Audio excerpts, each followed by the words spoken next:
मामला तो फंस गया है मिल्कीपुर में। आसान नहीं है, अभी सब हार के आए वो 2 सीट छोड़ के। फांस के नाम पे याद आया, चुनाव होने थे 10 सीटों पे, और जब दिल्ली में कॉन्फ्रेंस हुई तो उसमें बताई गई 9 सीटें, और पूरे देश का मीडिया चौंक गया कि इसमें मिल्कीपुर कहाँ है। तो जवाब दिया गया मिल्कीपुर पे तो लिटिगेशन लगा रखी है बाबा जी ने। तो बोला लिटिगेशन लगा रखी तो उसका चुनाव से क्या लेना देना।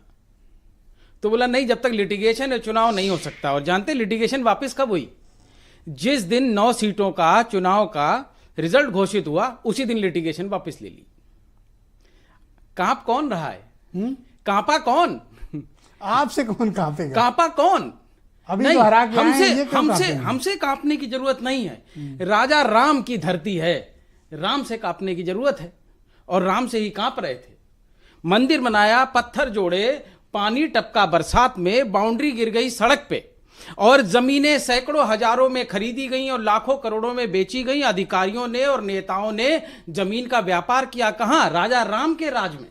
यही मुद्दा है। तो राजा राम का फैसला था, राजा राम का फैसला था कि जिस राज्य के राजा हम थे, अब बदले वक्त में पीडीए को मौका मिलना चाहिए। तो एक दलित राज को हम अयोध्या का राजा घोषित करते हैं, और अब यहां के नए राजा अवधेश होंगे। कहां के राजा? राजा अयोध्या के राजा। अयोध्या के राजा तो भगवान रामचंद्र है ना? जनता तय करती है। आप अवधेश पासी को वहां का राजा बता रहे हैं। एक बात बताइए, ये लोग भगवान राम में इतनी आस्था रखते हैं, भगवान राम के फैसले को मानने को तैयार नहीं है। तो राजा तो नहीं बनाया नहीं, ना? नियति तो सांसद बनाया है। नियति तो ईश्वर तय करती है। ईश्वर ने ही तो फैसला किया है कि अब अयोध्या से दलित राज अवधेश पासी यहां से सांसद बनेंगे, और इसको ये लोग स्वीकार करने को तैयार नहीं। तो हम डर किससे रहे हैं? थोड़ा अहंकार दिख रहा है अपने। नहीं, ये भगवान राम से डरे हुए लोग हैं, जिन्होंने सोचा कि हम मंदिर बना के देश में वोट ले लेंगे, 400 सांसद ले लेंगे और संविधान बदल देंगे। तो राजा राम का फैसला है, संविधान नहीं बदली होगा, पीडीए आगे आएगा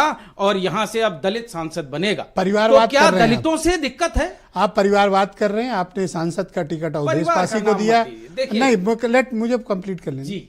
और टिकट आपने उनके बेटे को दिया। क्या अन्य पदाधिकारी कार्यकर्ता इतने अक्षम और अयोग्य हैं कि आपको अवधेश पासी के बेटे को टिकट देना पड़ा? अगर वहां से कोई प्रत्याशी लड़ना चाहता है तो परिवार से जोड़ने वाले कम से कम जो 300 से अधिक राजनीतिक परिवार देश में लेकर के पार्टी में बैठे, वो उस पर फैसला नहीं कर सकते। आपने दबाव में टिकट दिया है। दूसरा, वोट वहां की जनता देगी, हम थोड़ी देंगे। पार्टी तो देगी नहीं, ना बोरी में भर के कोई वोट आएगा, और ना वो होने वाला है जो संबल पे महिलाओं के ऊपर पिस्टल तान के वोट डाला गया, ना वो होने वाला है कि गलियों में राइफलें सामने करके फायर किया गया है। कुंदरकी में क्या हुआ? राम के राज में नहीं अभी होगा। देखा, मीरापुर भी हार गए हो, कुंदरकी भी हार गए हो। जहां 65% मुस्लिम थे मतदाता, कुंदरकी आप तो वो भी हार गए हैं। ये सब तो होगा ब्रिजेश जी, ये सब तो होगा। प्रधानों को फिर धमकाया जाएगा, ये सब होगा। प्रधानों को धमकाया जाएगा, कोटेदारों को धमकाया जाएगा, सिविल वर्दी में लोग वोट की बटनें दबाएंगे। है ना, पीडीए प्रति संकल्पित है।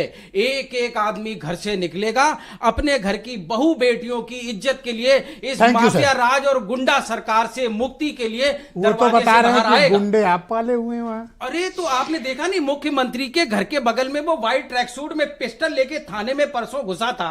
मुख्यमंत्री का जहां घर है वहां का थाना सुरक्षित नहीं है, और एक मीडिया कर्मी के परिवार को, बाल बच्चों को जिस तरीके से दौड़ा के पीटा है, तो ये राज और माफिया राज की सरकार को पीडीए पलटेगी। बहुत धन्यवाद आपका। मैं इंद्र